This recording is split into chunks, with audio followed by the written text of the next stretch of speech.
저는 오늘 이제 양육학교 수료식을 앞두고 15절 말씀에 보면 그 사랑 안에 참된 것을 하여 범사에 그에게까지 자랄지라, 자랄지라라는 제목으로 함께 은혜를 나누고자 합니다. 우리 커피 브레이크 그리고 제자반 우리 상반기에는 두 학교가 있었습니다. 우리 1대1은 별도로 진행되면서 그동안 말씀을 배우고 또 말씀을 연구하고 또 공부하면서 또 여러 가지로 참 하나님이 주신 영적 도전이 있었을 텐데, 저는 이 양육을 수료를 하는 이 시점에 늘 항상 생각하는 것이 우리 신앙의 연수와 그리고 영적 성숙, 신앙의 연수와 영적 성숙에 대하여 늘 참 생각을 많이 합니다. 보통 우리가 생각하기에는 신앙의 연수가 길면 길수록 신앙의 영적 성숙도도 더 깊어지지 않을까 생각하는 분이 많습니다. 물론 틀린 말은 아니에요. 그러나 꼭 여러분 그렇지만은 않다는 사실을 아셔야 됩니다. 신앙의 연수가 길다고 해서 여러분 믿음도 함께 더 깊어지는 것만은 아니라, 반드시 그것만은 아니라는 사실입니다. 제가 모태신앙이거든요. 예를 들어 모태신앙은 태어나기 전에 엄마 뱃속에서부터 신앙생활 한 사람을 모태신앙이라 말합니다. 굉장히 신앙 연수가 길어요. 그렇죠? 또 교회 생활에 대해서 웬만하면 다 잘 알고 있습니다. 그런데 이 모태신앙 그러면 긍정적인 측면보다 부정적인 그러한 측면으로 또 이야기하는 경우가 많습니다. 무슨 뜻이냐면 모태신앙임에도 불구하고 기도도 하지 않고 예배도 잘 빠지고 봉사도 안 하고 뭘 시키면 아이고 못합니다. 이게 모태신앙이 모태신앙으로, 나는 못합니다. 모태신앙. 더 심각한 것은 아니 교회 안 나오는 것뿐만 아니라 예수 믿는 모태신앙인데도 예수 믿는 사람 못 살게 굴고 막 어렵게 하고 이 못된 신앙으로 바뀌는 그러한 경우도 있다 이 말이죠. 그러니까 신앙의 연수가 깊다고 해서 반드시 신앙의 연수가 길다고 해서 믿음의 정도가 깊은 것만은 아니라는 사실입니다. 여러분은 어떠하십니까? 하나님께서 우리에게 각 사람에게 원하시는 신앙의 모습은 과연 어떠한 것일까요? 오랫동안 신앙생활하는 것 굉장히 중요합니다. 그러나 반드시 있어야 되는 것은, 하나님이 원하시는 것은 뭐예요? 신앙생활의 성숙, 성장이 있고 성숙이 있는 거, 계속해서 믿음이 계속 자라나는 거겠죠. 여러분 부모된 우리가 자녀를 바라볼 때도 우리 자녀가 좀 성장했으면 좋겠고 또 성숙했으면 좋겠다, 이게 부모의 마음이듯이 하나님께서도 우리를 바라보시는 것이 믿음의 성장이 있고 성숙이 있기를 원한다는 것입니다. 자, 그래서 오늘 13절 말씀에 이런 표현이 있어요. 그리스도의 장성한 분량이 충만한 데까지 이르라, 이렇게 말합니다. 이 말의 의미는 예수님으로 여기에 가득 차기를 원한다는 거예요. 따라해 봅시다. 예수님으로 가득 차기를 원한다. 그리스도의 장성한 분량에 이르기까지. 믿음의 목표가 바로 내 삶이 머리부터 발끝까지 예수님으로 충만한 데까지 믿음이 성장하고 성숙되기를 원하는 것. 여러분 곰곰이 한번 생각해 보세요. 지금까지 수십 년 신앙생활했는데 내 믿음이 과연 어느 정도까지 자라나고 있는지. 근데 여기서 멈추지 아니하고 성경은 뭐라고 말하면요, 마태복음 28장 19절 20절에 이렇게 이야기합니다. 같이 읽어볼까요? 그러므로 너희는 가서 모든 민족을 제자로 삼아 아버지와 아들과 성령의 이름으로 세례를 베풀고 내가 너희에게 분부한 모든 것을 가르쳐 지키게 하라. 다른 사람에게 더 그들이 주님께 가까이 가도록, 자라나도록 가르치고 섬기라, 도우라, 이렇게까지 이야기하는 거. 이게 예수님께서 우리에게 주신 사명입니다. 여러분 이런 질문을 스스로 해봅시다. 나는 배우고 있는가? 나는 성장하고 있는가? 나는 여기에 예수님으로 점점점 충만해져 가고 있는가? 스스로 한번 질문해 보는 거예요. 나는 복음을 전하고 있는가? 나는 가르치고 있는가? 이 질문에 어떻게 대답하느냐에 따라서 지금 내 믿음의 현 주소를 여러분 우리가 알 수가 있습니다. 그저 교회 왔다 갔다 하고 모양은 중직자고 하지만 여러분 내 자신이 알잖아요. 내 자신이. 내가 얼마나 성장하고 성숙하느냐. 내가 또한 다른 사람을 어떻게 돕고 있는가.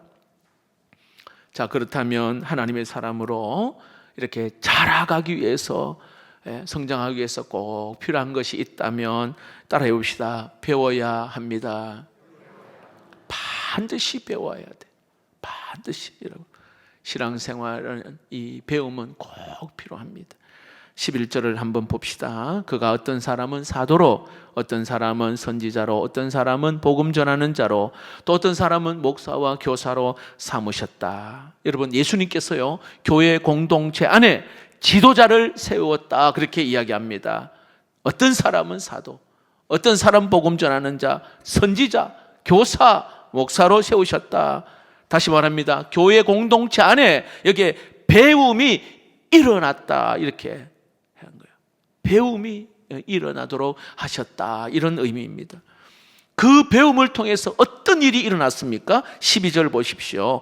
이는, 읽어봅시다. 시작. 이는 성도를 온전하게 하여 봉사 일을 하게 하며 그리스도의 몸을 세우려 하심이라. 자, 결론은 그리스도의 몸을 세우려 하심이라. 오늘 그렇게 말합니다.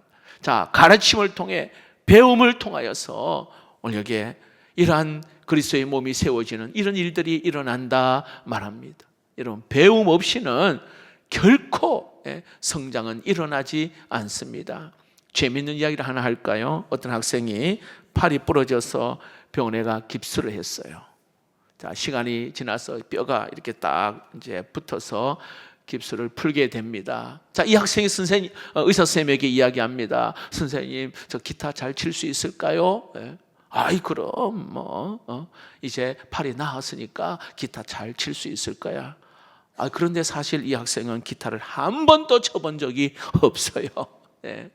배운 적도 없습니다. 뭔가 잘하고 싶은데 뭐예요? 배움이 없다는 거예요. 배움이 없으니 할 수 없는 것이죠. 여러분, 피아노를 연주하는 것도 배우지 않으면 잘할 수가 없어요. 물론 혼자 연습으로 어느 정도 할 수 있어요. 제가 군에 있을 때 예배를 드리는데 반주자가 없는 거예요. 저는 군종이란 말이죠. 그래서 혼자서 있죠. 혼자서 피아노를 이렇게 해본 적이 있어요. 그런데요, 딱 한계가 딱 있더라고요. 한계가. 외워서는 가능한데 그 다음부터는 안 되더라고요. 한계가 있어요. 요리도 여러분 배우지 않고 어느 정도는 할 수 있지만 딱 한계에 부딪히게 됩니다. 배워야만 그 한계를 뚫고 더 성장할 수가 있다는 겁니다. 여러분, 사람과의 관계도 배우는 거 아시죠? 어떤 분이 그런 이야기예요. 좀 나이 드신 분인데, 목사님, 저분은 나를 봐도 인사를 안 해요. 너무 속상해하는 거예요. 저도 그런 적이 있어요. 기본적으로 사람이 인사하면 인사를 받아주고 이렇게 해야 되잖아요. 조직 사회에서는 있을 수 없는 이야기예요. 근데 그런데 가만히 들어보면 저도 미숙한 것도 많지만은 배우지 않으면 절대 그래 못해요. 우리 교회 성도들은 굉장히 예의가 있거든요. 보면은 인사도 잘하고 다 깍듯이 손님이 오고 하면은 굉장히 예의를 갖추는 거. 배워서 되는 거예요. 안 배우면 못합니다. 여러분. 못해요. 신앙생활도 배우지 않고 성장할 수가 없는 겁니다. 말씀을 배워야 되고, 기도를 배워야 되고, 예배를 배워야 됩니다. 어떻게 예배를 신령과 진정으로 하나님께 드릴 수 있을까? 배워야만이 은혜를 베푸시는 그 하나님께 더 가까이 갈 수 있습니다. 사랑도 배워야 되고, 전도도 배워야 합니다. 여러분, 나가서 전도지 지나가는 사람에게 혹시 줄 수 있는 분 여기 몇 분 정도 있을까요? 그러나 전도하는 사람 옆에 딱 같이 함께 하면서 저렇게 하는구나, 저희들이 아파트 처음에 저 휴먼시아 전도할 때 쭉 꼭대기부터 쭉 내려오면서 띵동띵동 눌러가면서 다 호구 조사를 했거든요. 처음에 이거 못 누르는 거예요. 그러나 함께 하면서 또 이렇게 하는구나 배우면서 이제 막 자신 있게 누르고 아이고 안녕하세요 하고 예수 믿으세요 하고 전도지를 주고 함께 하면서 전도를 배우는 거거든요. 배우면 할 수 있어요. 한계에 부딪히지만은 배우면 그 한계를 딱 넘어가는 것이죠. 여러분 신앙생활 바로 이렇게 성장하는 것입니다. 그리고 너무너무 재미있어요. 그 한계를 딱 뛰어넘으면 봉사도 마찬가지입니다. 배움으로써 더 적극적으로 참여하게 되는 거거든요. 저는 참 저희 교회를 보면서 토요일 우리 청소하시는 분, 또 미화부 연세 드신 분들이 우리 장로님부터 해서 참 하시는 걸 보고, 또 시니어부를 섬기는 것을 보면서 식당에서 봉사하시는 분들, 또 이렇게 일부 예배 마치고 합심기도 중보기도 하시는 분들, 새 가족들이 섬기고 안내하시는 기쁨으로 수고하는 그 모습으로 감동을 받아요. 근데 이 모든 것들이 뭐예요? 이것이 흘러 전수되는 거잖아요. 선한 영향력으로 전달되어 저렇게 하는구나. 믿음 생활은 반드시 배워야 합니다. 배우는 거 여러분 미루지 않기를 축복합니다. 말씀을 묵상하고 큐티하는 거 여러분 배워야 깊은 묵상이 일어나는 것입니다. 하나님 말씀은 이렇게 묵상하는구나. 그리고 이 묵상한 것을 함께 나눌 때에 더 풍성함이 있는 겁니다. 우리 제자반이나 커피 브레이크도 배우면 하나님의 말씀이 더 꿀송이처럼 더 달게 다가오게 되는 것입니다. 여러분 믿음 생활의 배움으로써 예수 그리스도의 장성한 분량이 충만한 때까지 이르는 은혜가 있기를 축복합니다. 자, 두 번째, 그렇다면 이 배움을 통해서 무엇을 얻을 수 있을까? 따라해 봅시다. 성장해야 합니다. 다시 말하면 성장이 있어요. 성장이. 놀라운 것은 여러분 믿음의 성장은 교회 공동체 안에서 이루어진다는 거예요. 어떤 분은요, 이 교회를 참석하면서 막 여기 이분 목사님 설교 잘하는 거 듣고 이분 설교 잘하는 거 듣고 들을 수도 있어요. 그러나 교회 안에서 이 공동체 안에서 함께 봉사하고 함께 신앙생활하면 결코 성장 없어요, 여러분. 없습니다. 꼭 아셔야 돼요. 설교 잘하신 분 얼마나 많아요. 딱 유튜브 틀어보면 막 많잖아요. 그러나 여러분 내 믿음의 성장은 이 공동체, 교회 공동체 안에서 함께 소름 나눔을 하고 함께 봉사하고 함께 기도하고 함께 예배하는 가운데에 성장이 있는 줄로 믿습니다. 다시 말하면 하나 되는 가운데에 성장이 있는 거예요. 제가 그냥 하는 말이 아니라 성경에 나와 있어요. 13절 14절 한번 봅시다. 같이 한번 읽어볼까요? 시작. 우리가 다 하나님의 아들을 믿는 것과 아는 일에 하나가 되어 온전한 사람을 이루어 그리스도의 장성한 분량이 충만한 데까지 이르리니 이는 우리가 이제부터 어린아이가 되지 아니하여 사람의 속임수와 간사한 유혹에 빠져 온갖 교훈의 풍조에 밀려 유동하지 않게 하려 함이라. 자, 에베소 이 말씀은 여러분 사도 바울이 감옥에서 쓴 서신 아닙니까? 에베소가 총 6장으로 되어 있거든요. 그런데 거기 어떤 내용이냐면 교회의 본질 그리고 성도의 신앙의 삶에 대한 교리가 이 에베소서에 나와 있어요. 특히 이 4장에 오늘 사도 바울은 교회 안에 있는 모든 성도들이 그리고 예수 안에서 하나가 되어 있을 때에 바로 성장이 있다. 자, 13절을 한번 보시면 우리가 다 하나님의 아들을 믿는 것과 아는 일에 여기 하나가 되어 온전한 사람을 이루어 그리스도의 장성한 분량이 충만한 때까지 이르리니 이렇게 말합니다. 자, 그런데 여기에 장성한 분량이 충만한 때까지 이른다. 이게 전제 조건이 보세요. 어떻게 하면 그리스도의 충만한 삶에 이를 수 있는가? 다시 한번 보면 우리가 다 하나님의 아들을 믿는 것, 아들 예수 그리스도를 믿는 것. 두 번째 아는 일에 어떻게 돼요? 하나가 돼요. 하나가 돼요. 여기서 이 연합을 이야기하는 거예요. 연합. 교회 공동체 안에 바로 우리 성도들이 예수 그리스도를 믿고 그 예수 그리스도를 아는 일에 하나가 될 때에 오늘 예수님으로 충만하고 믿음의 성장이 있다, 이렇게 말합니다. 여러분, 교회가 왜 중요할까요? 교회가 우리에게 교회 공동체를 허락하신 이유가 뭘까요? 우리 교회를 이렇게 사랑하고 그리고 축복하신 이유가 뭘까요? 그것은 바로 이 교회 공동체를 통해서 이루시고자 하는 하나님의 꿈이 있기 때문에 그런 거예요. 다시 말합니다. 이 교회를 통해서 오늘 우리 성도들과 함께 연합되어 하나됨으로 믿음의 성장이 있다. 바로 이 교회를 통해서 이루시고자 한다는 사실입니다. 이것이 하나님이 정하신 원칙입니다. 원칙.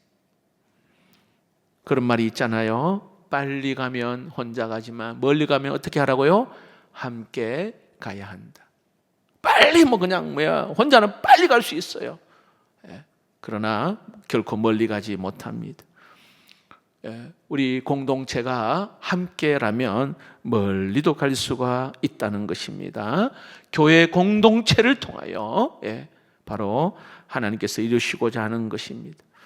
여러분, 우리 교회 공동체를 통해 연합된 우리 성도들이 바로 하나 될 때에 믿음의 뿌리가 잘 내려지고 거기에 믿음의 성장과 성숙이 있게 되는 줄로 믿습니다. 함께 한다는 거. 여러분, 우리 헬스를 해보신 분 있죠?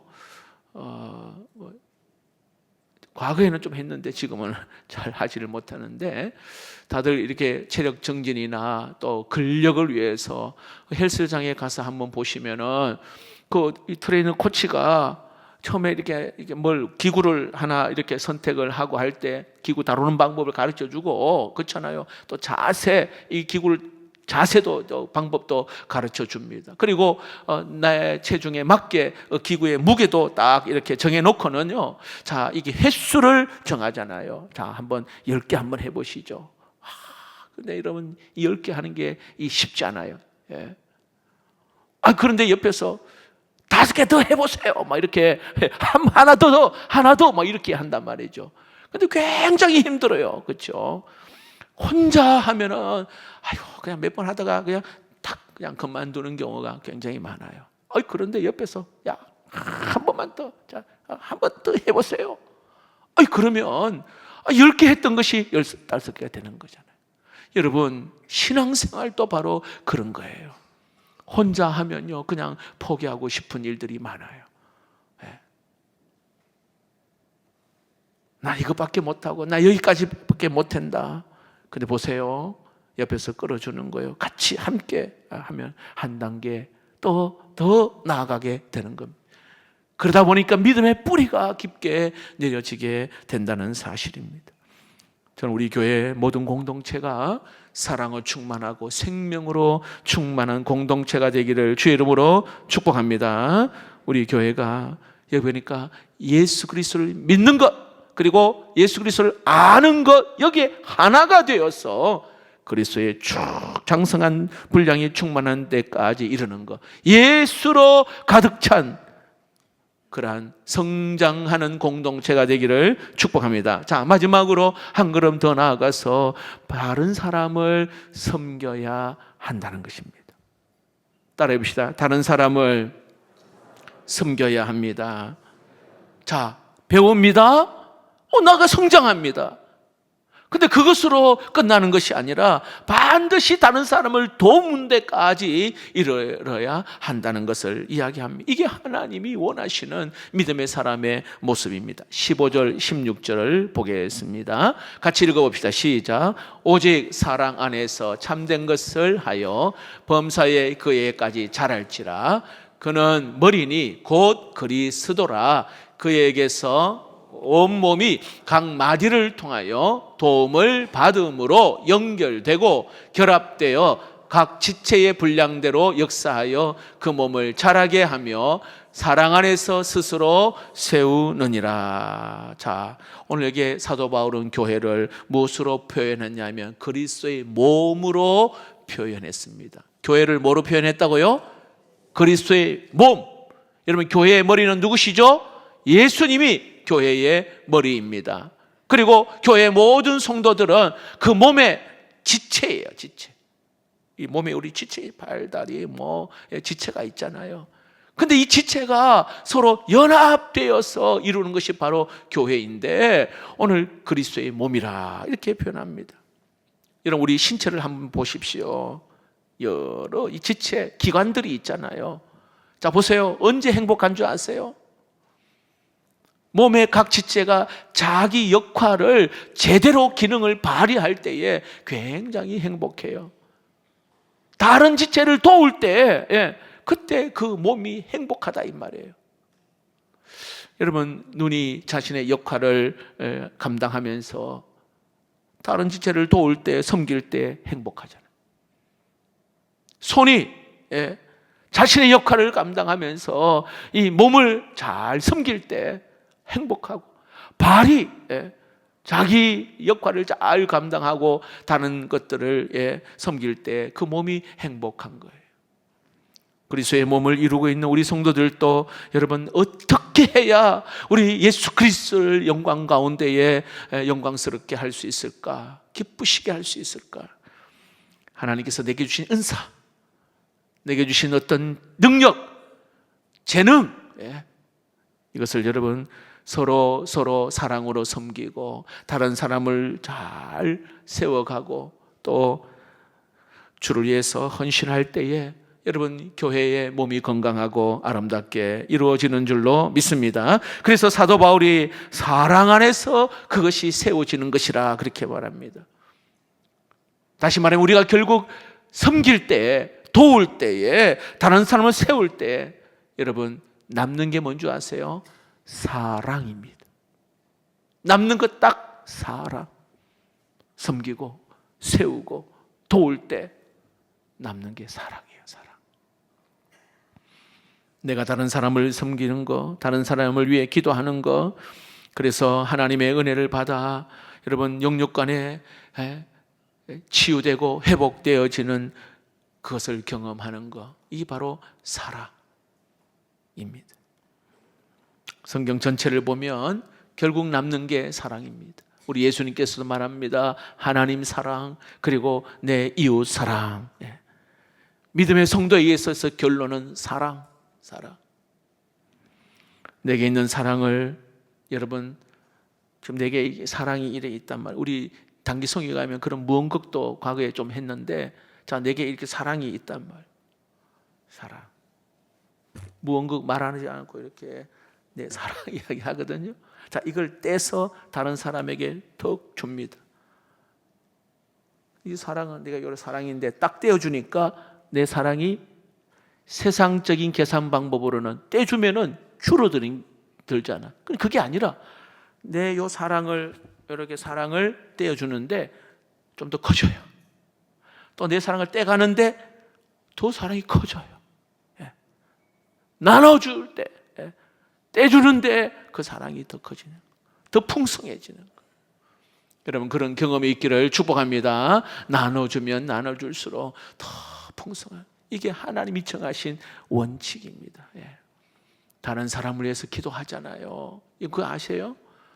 우리 교회가 왜 막 전도 막 하는데, 아이고 막사님 전도해도 잘 안 되고, 그게 아니라니까요. 우리 자꾸 결과만 보잖아요. 어떻게든 하려고 애를 쓰고 기도하려고, 영혼을 기도하려고 하고, 그리고 또 만나려고 하고 초청하려고 하고, 결과를 말하는 게 아니라 하려고 하면, 보세요, 하나님이 이 창원 땅에 수많은 교회가 있는데 어떻게든 영혼을 살려내려고 하는 저 교회 영혼을 보내주지 않겠어요, 여러분? 그거예요. 다시 말합니다. 자, 우리가 다른 사람을 위해 중보 기도한다, 도고 기도, 다른 사람을 기도한다. 내 기도하기도 바쁜데 그게 아니라니까요.